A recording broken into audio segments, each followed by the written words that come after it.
So this video is about the journey of my life and my other two sons when my youngest son unalived himself back on June 13th, 2015.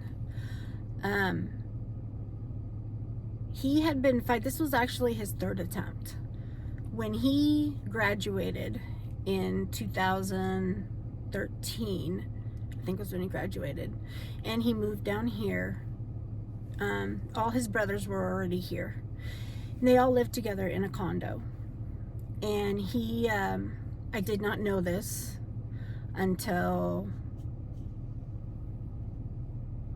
I guess, his second suicide attempt was when I found out that Sky was a cutter. He literally had cuts all over his arms, everywhere on his body. So for people, if your kids are cutting, that's a very indicative sign that they're crying out for help. So that's one thing I want to say. That was really important for me, if I would have known that, to watch out for that. So the first time he overdosed, I was in the stroke unit, which is another part of my journey I will talk about later. I'd just gotten home. I couldn't walk. I couldn't talk. I got a text from Sky's best friend saying that Sky had sent him a suicide text. As I got that text, again, I could not talk. I got my boyfriend at the time to come in, get a hold of my boys. My two oldest, Tyler and Cody, they ran upstairs, checked on him, and sure enough, he was starting to go out. So they grabbed him, rushed him up to the hospital.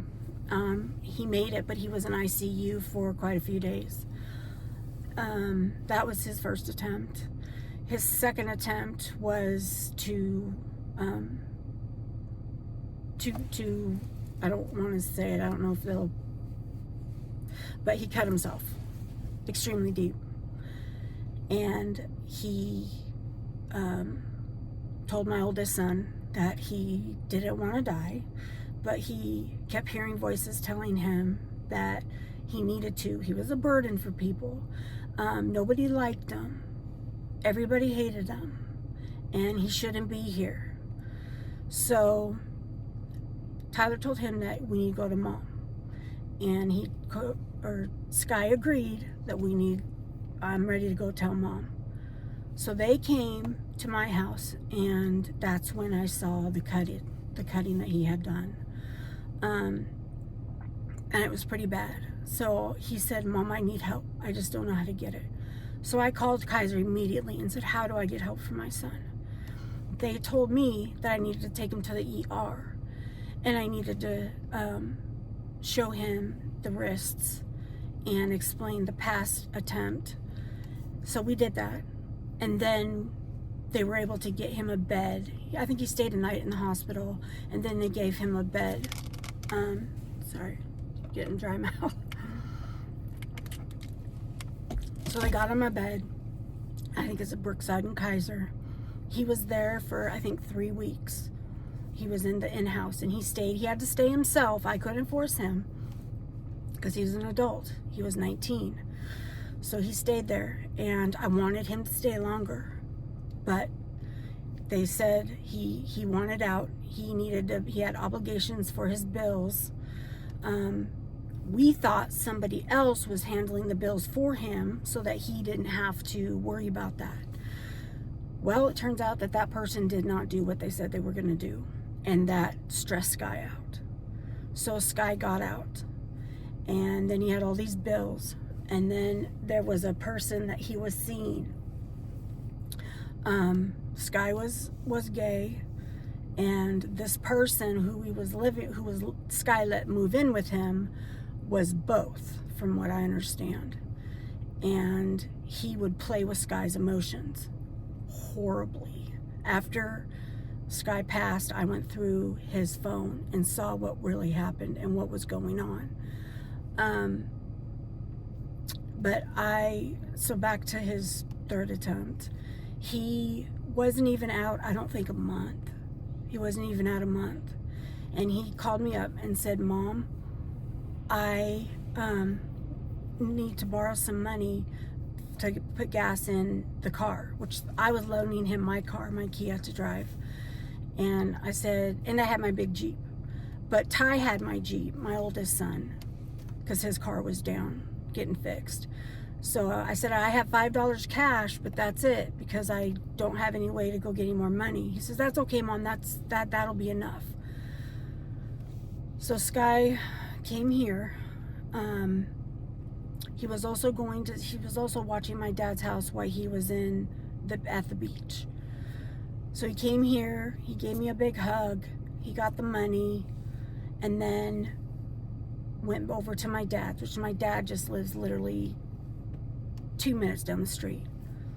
And he said, I'm just going to meditate there. I called him and I said, hey, why don't you come here, hang out with me, I'll make you a sandwich. And he said, no, Mom, I'm really tired. I just want to meditate and then go to sleep. So I said, okay, you sure? And he said, yeah, Mom, I'm sure. I love you and good night. So I said, okay, I love you and good night. And that next morning, there was a knock on the door about 8, and I was still in bed. Dwayne had already left here to go help his family with his dad's house, who had passed, which is another story. And I got up, and they were walking back this way. One was an officer, another one was in like a suit. So I opened the door, and I said, yeah. So they came back, and they said, are you Miss Fouts? And I said, yeah. They said, are you Cody or Skylar Fouts' mom? And I said, yes. And then I just said, no.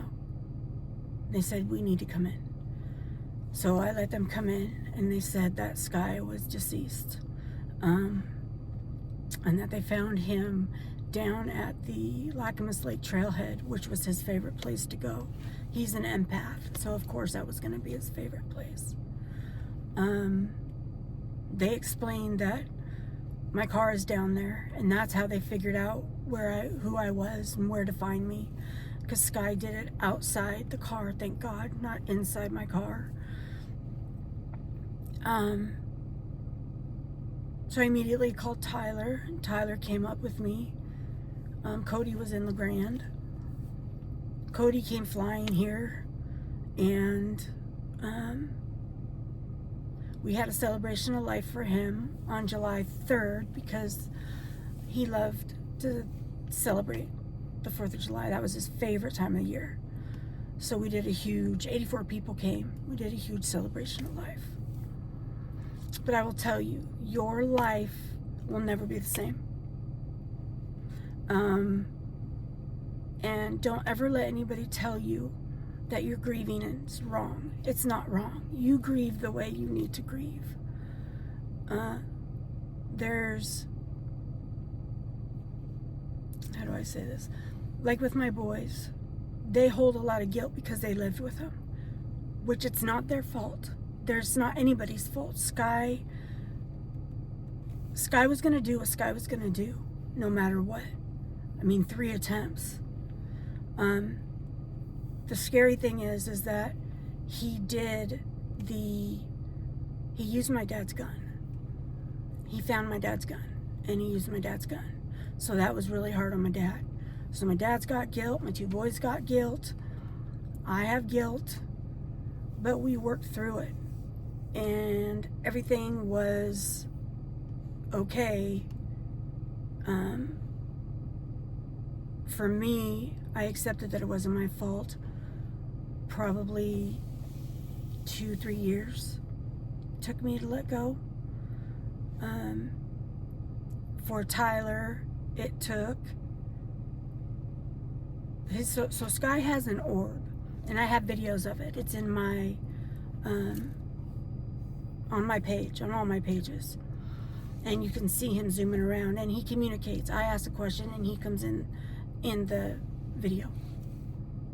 So when Tyler was able to do that at his house, and he answered questions for Tyler, that seemed to help Tyler.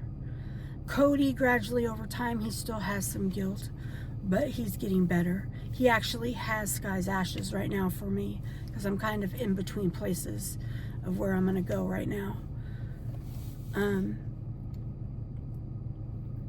But we, after we did Sky's Ashes,